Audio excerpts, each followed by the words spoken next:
Welcome to remix king channel. Modi దేశంలోని నల్లధనాన్ని అరికట్టడానికి పాత నోట్లను రద్దు చేసిన తర్వాత అందరి ప్రశ్న ఒక్కటే, మరి స్విస్ బ్యాంకుల్లో మూలుగుతున్న కోట్లకు కోట్ల నల్లధనం మాత్రం బయటికి తీసుకురావడం ఎలా? నోట్లను రద్దు చేసినంత మాత్రాన మొత్తం నల్లధనం అరికట్టడం సాధ్యం కాదు అని అనుమానాలు వెలువడ్డాయి.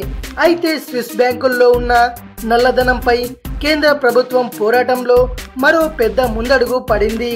స్విట్జర్లాండ్తో సమాచార మార్పిడికి ఒప్పందం కుదిరింది.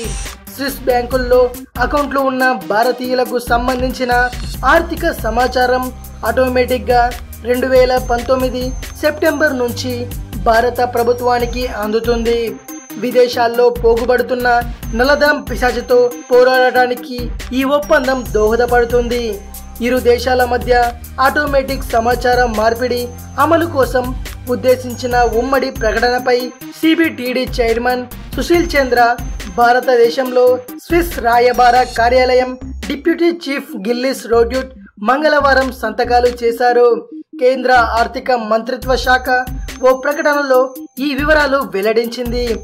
భారతదేశ పౌరులు 2018 నుంచి స్విట్జర్లాండ్ బ్యాంకుల్లో నిర్వహించే అకౌంట్లకు సంబంధించిన సమాచారం ఆటోమేటిక్గా భారత ప్రభుత్వానికి అందుతాయని పేర్కొంది.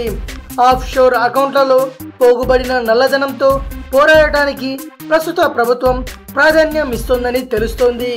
ఇది విషయం. మరిన్ని ఇంట్రెస్టింగ్ న్యూస్ కోసం రిమిక్స్ కింగ్ ఛానల్ని సబ్స్క్రైబ్ చేయండి. మరో వీడియోతో మీ ముందుకు వస్తాను. అంతవరకు సెలవు.